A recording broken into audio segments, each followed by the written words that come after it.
جب دیکھیں آپ کو پتہ چلے گا کہ کل 75% پاکستان کی ڈیفالٹ کی رسک تھی، آج وہ 80% پہ پہنچ گئی ہے.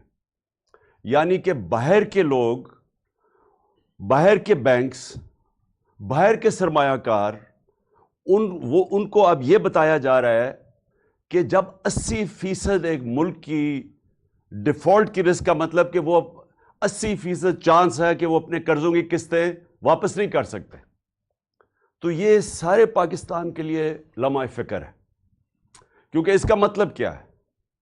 سب سے پہلے اس کا مطلب یہ ہے کہ کوئی بھی باہر کے بینک، کمرشل بینک پاکستان کو پیسے نہیں دیں گے. اب پاکستان کا مسئلہ کیا ہے کہ ہمیں اپنے قرضوں کی قسطیں دینی ہیں ڈالرز میں. پاکستان کے پاس ڈالرز کم ہیں اور کم ہوتے جا رہے ہیں، کیونکہ جو باہر سے آمدنی آنی تھی پاکستان کی ایکسپورٹس کے ذریعے، جو ہم جب چھوڑ کے گئے تھے ریکارڈ ایکسپورٹ تھی 32 ارب ڈالر پہ، اور جو ریمیٹنسز آتی ہیں یعنی بیرون ملک پاکستانی جو اپنا پیسہ بھیجتے ہیں پاکستان ڈالرز میں، وہ بھی ریکارڈ تھا 31 ارب ڈالر پہ. تو وہ دونوں ایکسپورٹس بھی نیچے آ رہی ہیں، بیرون ملک پاکستان کی ریمیٹنسز بھی نیچے آ رہی ہیں. تو جو آمدنی کم ہو رہی ہے لیکن جو قرضے ہیں وہ بڑھتے جا رہے ہیں. لیکن ہمارے پاس جو قرضوں کی قسط دینے کے لیے اب ہمیں باہر سے قرضے چاہیے کیونکہ ہماری آمدنی ہے نہیں. تو اگر ہماری آمدنی نہیں ہے اور ہم باہر سے جب مانگیں گے قرضے قسطیں واپس کرنے کے لیے، تو باہر کے بینک جب ان کو پتہ چلے گا کہ 80% چانس ہے کہ پاکستان اپنے قرضے واپس نہیں کر سکتا، تو باہر کے بینک پیسے نہیں دیں گے. اور جب وہ پیسے نہیں دیں گے تو پاکستان کا خطرہ یہ ہے کہ ہم ڈیفالٹ کر جائیں گے. ڈیفالٹ کا مطلب کیا ہے؟ کل بھی میں نے بتایا، میں پھر آپ سب کو بتانا چاہتا ہوں. ڈیفالٹ کا مطلب ہے کہ ہم اب جب نہیں دے سکتے اپنے قرضوں کی قسطیں، تو اس کا مطلب کہ سب سے پہلے پاکستان کے روپے کے اوپر پریشر پڑے گا اور لوگ فوری طور پہ دیکھنا شروع ہو جائیں گے کہ پاکستان کا روپیہ اب گرے گا. تو جب پاکستان کا روپیہ گرے گا تو ابھی سے لوگ ڈالر خریدنا شروع ہو جائیں گے. اور اس سے کیا ہوگا؟ اگر ہم ڈالر خریدنا شروع ہو گئے تو جس نے فیکٹریاں بنانی ہیں، کارخانے بنانے ہیں، پاکستان میں لگانے ہیں، جس سے نوکریاں ملیں گی، دولت میں اضافہ ہوگا، تو وہ رک جائے گا.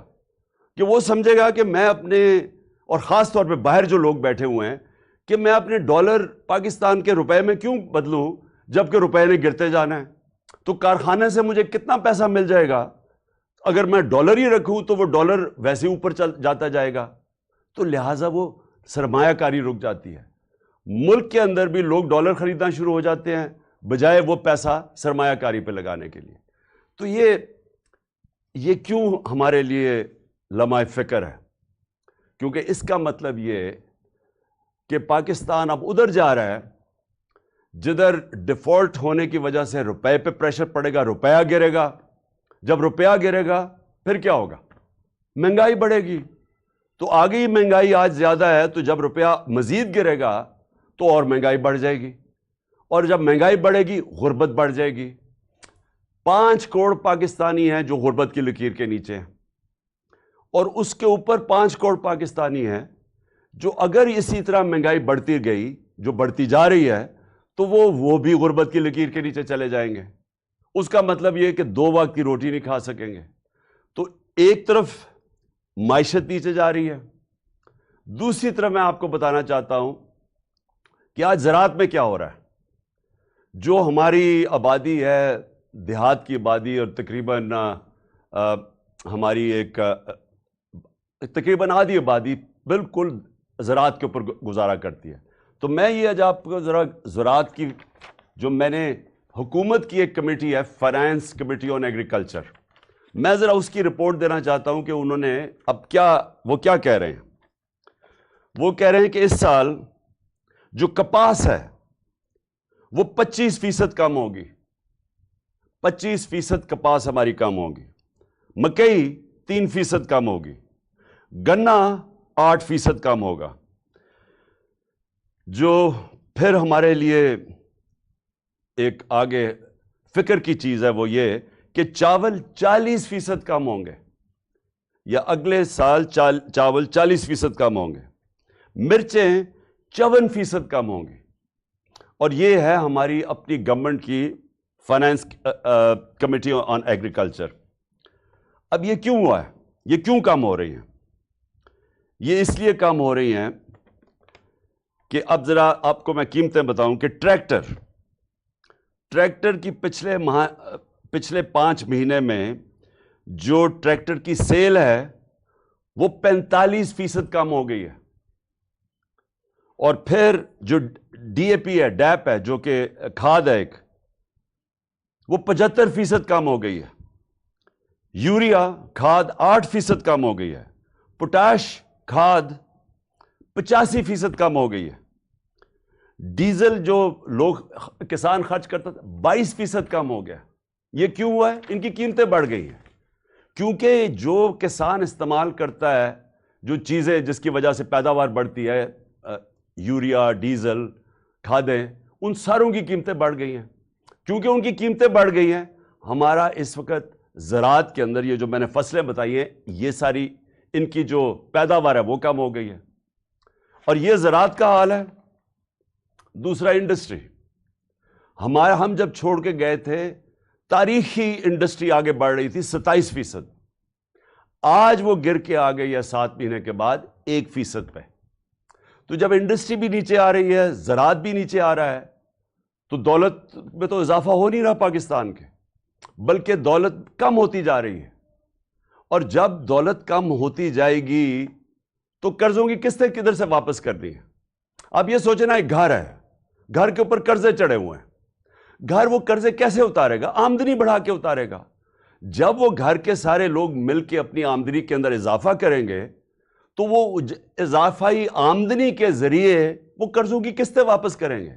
تو اگر گھر کی آمدنی کم ہو جائے وہ کیسے قرضے واپس کرے گا؟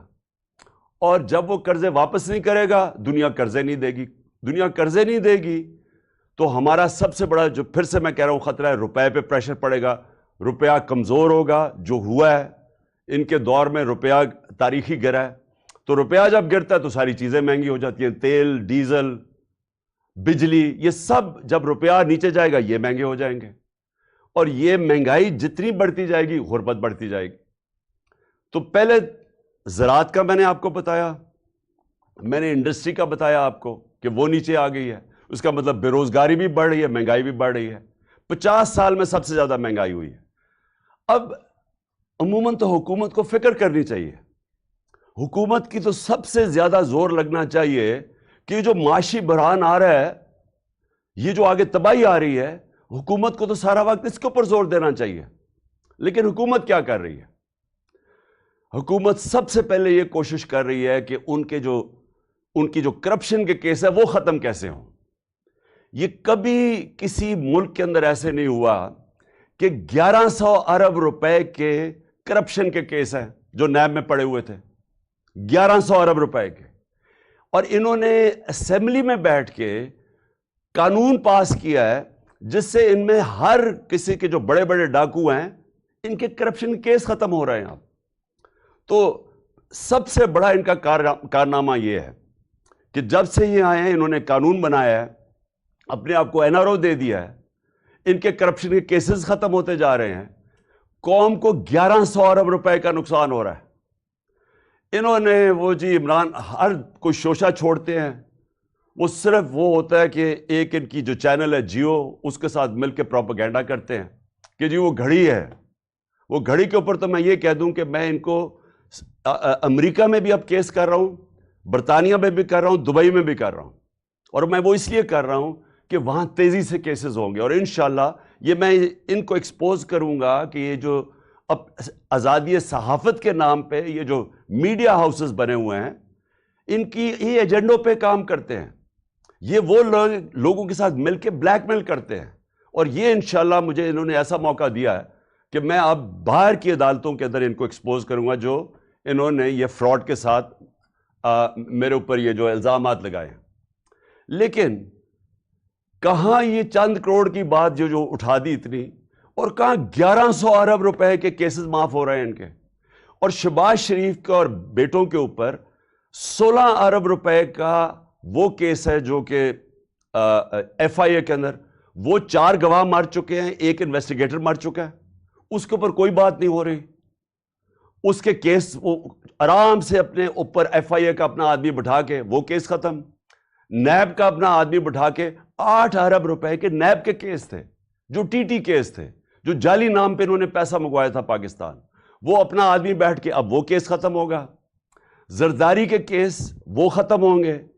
اومنی گروپ جس نے 9 ارب روپے کی پلی بارگن کی تھی, مطلب یہ کہ انہوں نے اومنی گروپ جو زرداری کے ساتھ ہے انہوں نے کہا کہ ہاں ہم نے کرپشن کیا ہے اور 9 ارب روپے ہم واپس کرتے ہیں, لیکن انہوں نے جو نئے قانون بنائے ہیں اب یہ ہو سکتا ہے کہ وہ 9 ارب روپیہ گورنمنٹ کو واپس کرنا پڑے ان کو, کیونکہ انہوں نے قانون ہی ایسے بنا دیے ساروں کو اپنے آپ کو بچا لیا ہے.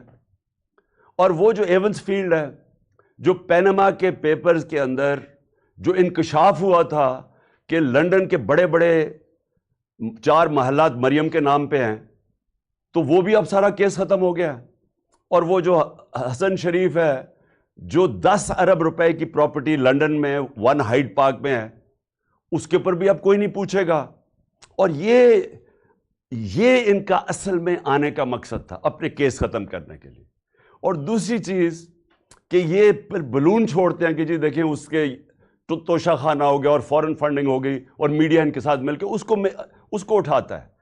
ان کا میڈیا کبھی یہ بات نہیں کرے گا, یہ جو میں کہہ رہا ہوں کہ اس ملک کی تاریخ کا سب سے بڑا ڈاکہ پڑ رہا ہے, 1100 ارب روپے کے اپنے کیس معاف کروا رہے ہیں.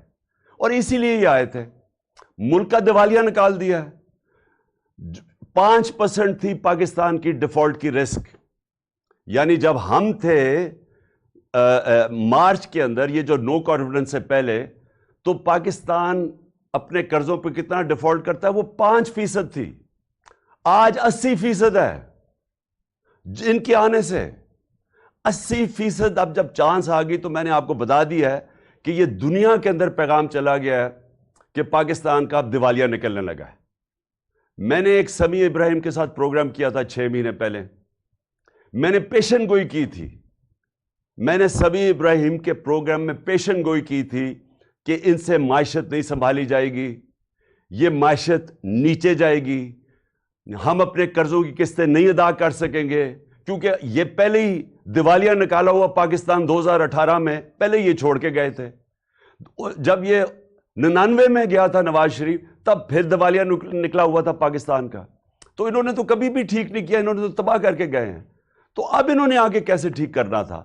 تو میں نے تب یہ کہا تھا کہ ملک ادھر پہنچ جائے گا جدھر ہم ڈیفالٹ کی طرف نکل جائیں گے. اور اس کے بعد میں نے ایک اور چیز کہی تھی کہ جو نیشنل سیکیورٹی ہے, ملک کی سلامتی ہے, وہ داؤ پہ لگے گی.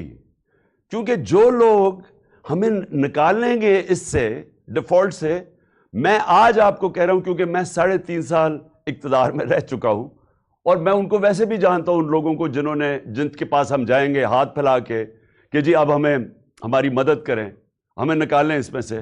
میں آج آپ کو کہہ رہا ہوں انہوں نے ایک چیز ڈیمانڈ کرنی ہے, اور جب وہ ڈیمانڈ کریں گے اس ملک کی نیشنل سیکیورٹی کے اوپر بہت بڑا کمپرومائز ہوگا.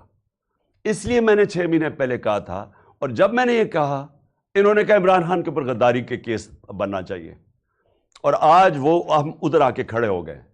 مجھے ایک اور خوف ہے, مجھے خوف یہ ہے کہ انہوں نے ملک سے بھاگ جانا ہے, کیسز اپنے معاف کروا کے, معیشت سے سنبھالی نہیں جانی, انہوں نے ملک سے باہر بھاگ جانا ہے.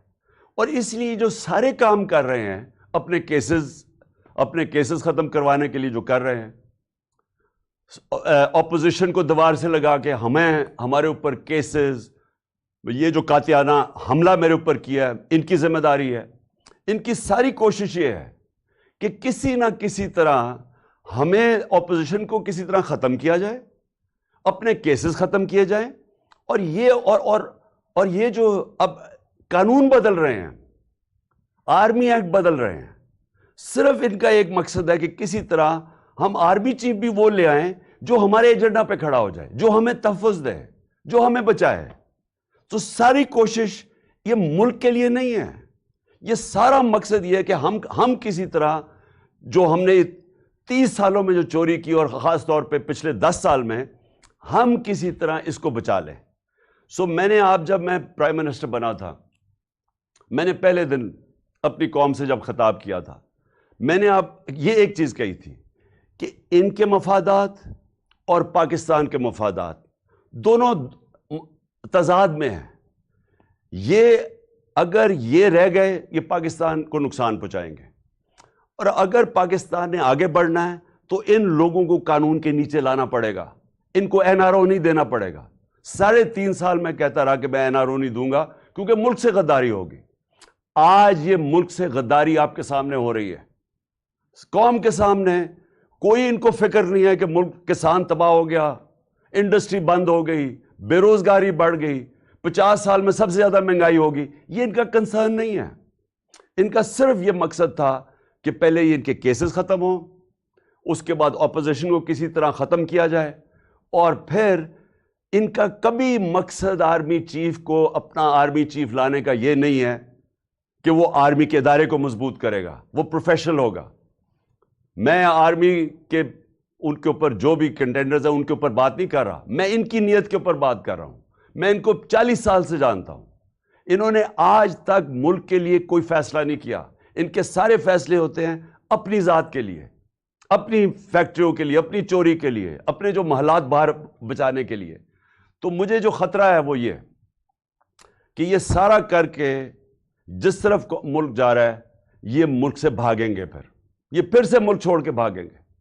اور ایک ہی طریقہ ہے ملک کو اب مزید تباہی سے بچانے کا، اور وہ ہے صاف اور شفاف الیکشن۔ اس کے علاوہ کوئی دوسرا طریقہ نہیں ہے۔ اور یہ جو ہماری مارچ ہے، یہ صرف یہ قوم بتانا چاہتی ہے، قوم ایک پیغام دینا چاہتی ہے۔ یہ جو مارچ کے ذریعے قوم یہ بتانا چاہتی ہے کہ یہ جو لوگ 30 سال سے ہمارے اوپر مسلط ہوئے اور لوٹا انہوں نے، قوم اب ان کو نہیں ایکسپٹ کرتی۔ قوم ان کے ساتھ متحد ہے۔ الیکشنز میں بار بار قوم نے بتایا کہ ہم ان کے ساتھ نہیں کھڑے۔ 37 الیکشنز بائی الیکشنز میں سے 29 جیتی ہے تحریک انصاف، جب ان کے ساتھ پورے اسٹیٹ مشینری بھی کھڑی تھی۔ ساری جماعتوں نے مل کے ایک ٹکٹ پہ الیکشن لڑا، جو اسٹیبلشمنٹ تھی وہ بھی ان کے ساتھ کھڑی تھی۔ اس کے باوجود یہ ہارے ہیں، کیونکہ قوم نے پیغام دیا کہ آپ جو مرضی کر لیں، ہم آپ کو کبھی تسلیم نہیں کریں گے۔ اور یہ جو انہوں نے آخر میں یہ جو کوشش کی، جو مجھے قتل کرنے کی، اس کے پیچھے کیا ہے؟ یہ سمجھ بیٹھے ہیں کہ اب ان کو جو مرضی کر لو، آپ کیسز، ڈسکوالیفیکیشن، دہشت گردی کا کیس، یہ جو مرضی کر لیں، ان کو پتہ ہے کہ یہ اب تحریک انصاف کو نہیں روک سکتے۔ لہٰذا کوشش یہ ہے کہ کسی طرح عمران خان کو راستے سے ہٹایا جائے۔ اور یہ جو واردات کی گئی تھی، یہ ان 3 لوگوں نے کی تھی۔ یہ 3 لوگ اس کے اندر شامل تھے، اور میں نے تینوں کے نام دے چکا ہوں، جس میں شہباز شریف، یہ جو ہے رانا ثناء اللہ، دونوں ماڈل ٹاؤن کے اندر دونوں نے دن دہاڑے لوگوں کو قتل کروایا تھا۔ ابھی تک کیس پڑا ہوا ہے، اور اگر کاش کہ اس کیس کا اگر فیصلہ ہو جاتا تو یہ ان کی جرت نہ ہوتی آگے یہ کرنے کی۔ اور مجھے یہ بھی شک ہے کہ وہ جو 4 گواہ رمضان شوگر مل میں، یہ جو FIA کے کیس میں 16 ارب کے کیس میں جو وہ گئے، اور جو ڈاکٹر رضوان گیا، اس کے اوپر بھی تفتیش ہونی چاہیے کہ کیسے ان کی آتے ساتھ ہی یہ سارا ان کا کیس ہی ختم ہو گیا، کیونکہ سارے گواہی ختم ہو گئے اور وہ انویسٹیگیٹر بھی مر گیا۔ تو ان کی ہسٹری ہے، انہوں نے یہ جو میرے اوپر واردات کی، یہ ہسٹری ہے۔ اور یہ جو فیصل تھا، یہ بالکل ان کے ساتھ ملا ہوا تھا۔ اور میں انشاءاللہ یہ چیف جسٹس سے ڈیمانڈ کرتا ہوں کہ جب بھی آپ انویسٹیگیٹ کریں گے، کیونکہ انویسٹیگیشن تو اب صرف چیف جسٹس کے نیچے ہو سکتی ہے، یہ ثابت ہوگا کہ یہ تینوں نے مل کے یہ پلان کیا تھا میرے اوپر، اور صرف اس لیے کہ کسی طرح یہ عمران خان راستے میں کھڑا ہے، NRO یہ نہیں دیتا، یہ ہماری کرپشن کے اوپر پیچھے نہیں ہٹے گا، تو اس لیے اس کو راستے سے ہٹایا جائے۔ تو قوم کو آج میں یہ کہنا چاہتا ہوں کہ یہ ہے فیصلہ کل مرحلہ اس قوم کا. یہ جو ہماری مارچ ہے، یہ جو وقت ہے پاکستان میں، انگریزی میں اس کو ڈیفائننگ مومنٹ کہتے ہیں.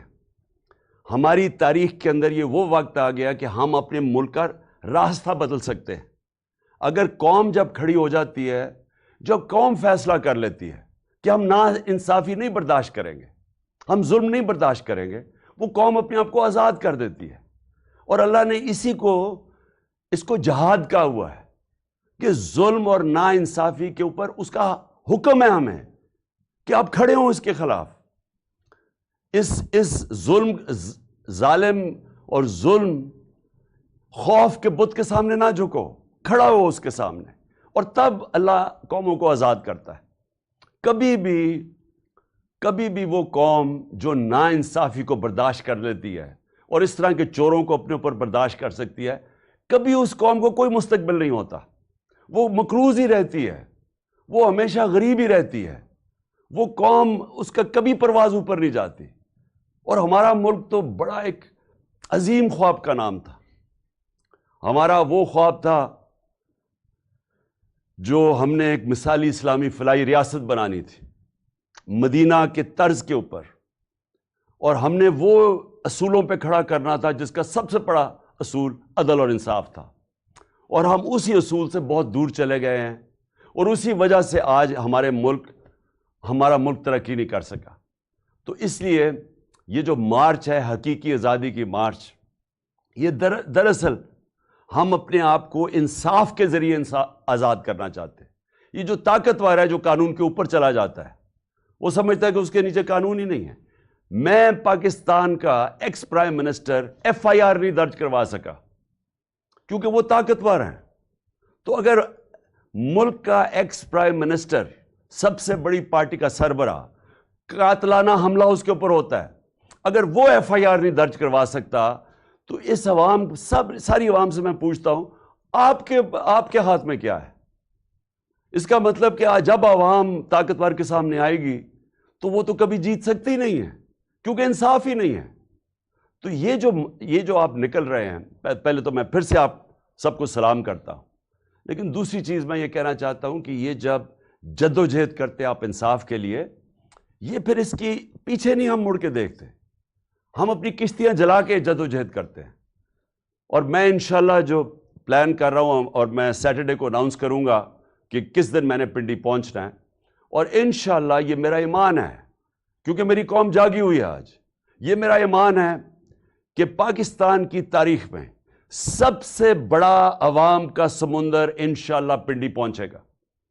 اور انشاءاللہ وہ عوام جب نکل آتی ہے، جب عوام میں شعور آ جاتا ہے، تو پھر اس عوام کو کوئی کسی قسم کا ظالم اس کے بعد اس کے اوپر ظلم نہیں کر سکتا، جب وہ عوام اپنے حقوق کے اوپر کھڑی ہو جاتی ہے.